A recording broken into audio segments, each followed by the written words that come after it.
Right, we are here at Carrick Harness Racing Track after the sale, catching up with Australia's leading trainer last year, Ben Yole. Firstly, welcome to Campbell's Comments, mate. Thank you, Paul.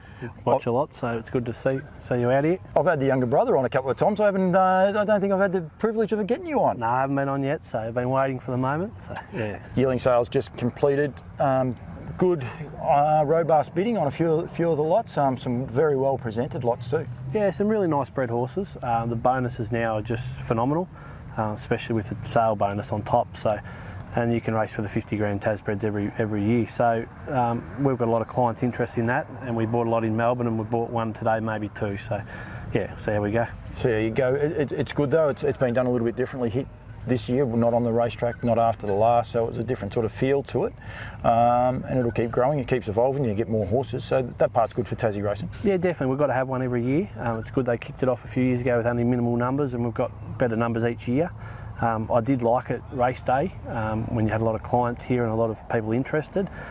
Today's been probably a little bit quieter, but if they've got too many horses, they probably have to do it on a separate day. So that'll be something for the club to work out and Tas Racing to work out. But it's good that it's evolving. It's a good problem to have. It's not a problem that it's like, oh, this isn't working and we've got to go, back. It's because it's growing. Whether you can still have it on a race day or afterwards. And I agree. I think the idea of the race day is a bit of fun too. So. Yeah, definitely. Yeah, we had a lot of people interested that were just spectators for the day. So, you get a few new extra clients in or new clients to the game. Well, that's what it's all about. How's it all going for you? I know you're having a good year again. You seem to have a good year.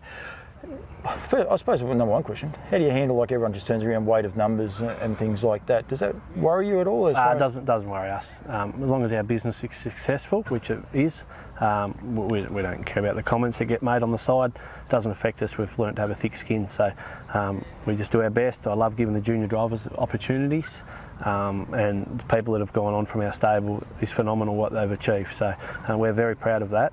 And I know when I started off with Bruffy, just getting a go and getting your foot in the door was a start, so it's a great opportunity for them and they do appreciate it. He's a good learning curve, Bruffy. He's taught a lot of good people. He teaches you the right way. You get told to do it the right way, don't you? Oh, definitely. Look, he's a great trainer, great horseman, taught me a lot of things.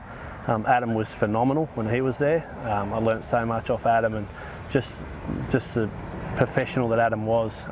He went out of it after the years and he's now in WA, and he's a phenomenal bloke and really good support, mentor. I was fortunate enough we were juniors at the same year, myself and Adam, so I know him very well. Yeah. Are you a Tassie native? No, Victoria, Hamilton in Victoria. So how long have you been here for? I've been here probably 12, 14 years now, and really training full-time hard for the last 7 or 8, so made a good business out of it, so that's good for us, yeah. What brought you here?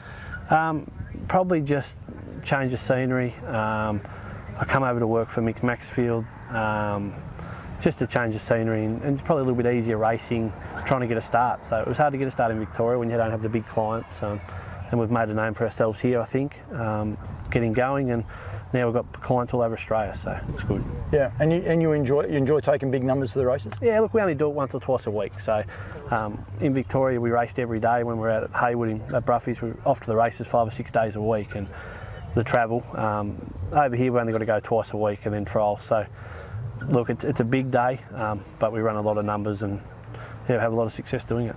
You said there before about your business model, and it works, and you take long numbers. You got a lot of young staff, and I would imagine half the way you get good staff is by giving them the drives. 100%. So it does work. Yeah. Is a business model have expansion, or does it have evolution on the radar with it? Evolution would be the young horses that we're buying. We've got 14 2-year-olds, and we're going to have about 14 or 15 2-year-olds next year. So we're attacking the young ones a lot, and hoping to find a couple of nice ones that we can take back to the mainland. Evolution would be just to find some nice horses like that. We've made a really good living and a name for ourselves out of the tried horses. We still buy a lot of them and have good success doing it.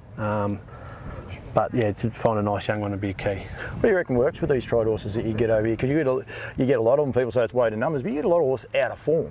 They don't have a lot of form, and they come over here and they just seem to relish it. Like, is it the environment, or is it the racing? Or I think it's a bit of both. I think the racing was a bit easier. It's a lot harder now. Our strength of our stable now is a lot better than what it was 2 or 3 years ago. So we pump out a lot of winners now, but the strength and the depth, we've got a lot of horses in every race that can win. So They like the environment. I'm not too hard on them. I believe in just racing and just working them during the week. And some horses seem to like it and some don't. So some suit our system, some won't. So yeah. And it's the way it goes. I definitely could talk to you all day. I know there's a bit of business dealings going on behind it. Do you get tired of it, like of the constant? I suppose because you are number one and you got a lot of people pulling you from one place to the other. Do you get tired of it? No, I enjoy it. Enjoy talking to everyone.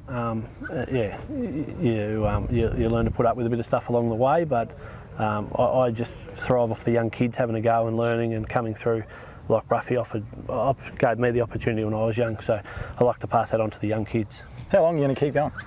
Unsure. Look, we'll set up a bit of a satellite stable in Victoria shortly again, now that COVID's settled down a little bit. We had one over there a couple of years ago and got a fair few winners and was quite successful, so we'll look to do that again and just keep chipping away at what we do. Yeah, and see how it goes from there. Yeah, for sure. Quickly, tomorrow you've got an interesting 2-year-old that was bought from the sale last year, I believe, by Seaside. Yep. Stepping out. It's an interesting race. There's some well-bred horses in it, isn't there? Yeah, it's an interesting race. Alex Ashwood's bought one over from Victoria. Very well-bred horse, so obviously it'll be able to run. Otherwise, you wouldn't have bought it.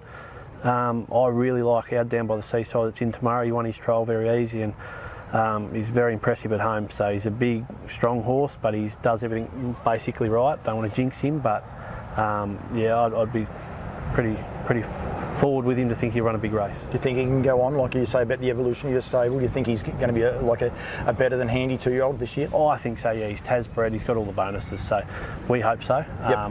But being Down by the Seaside, I really like the stallion, and I really like this horse. I hope he wins for you, and I hope you end up back over for Nutrien, mate, on April 3rd. Don't you worry about it. I can throw a plug in. I can throw a plug in anywhere. Mate, thank you very much. Well done to you. I'll let you get back to your business, and thanks for being so honest. And I think well done to you too, because you're a young family. You're raising a young family. You've got young kids coming through. I think a lot of people see the fact that Ben Yole has 10 horses in a race, and they're quite quick to comment that if one outside horse beats you, they don't actually look at what you're doing. You're keeping people, Geordie Chibnalls and all these guys going through the industry, and I think well done to you, mate. Thank you very much, mate. No, thank you very much, buddy. Thank you. Thanks, man.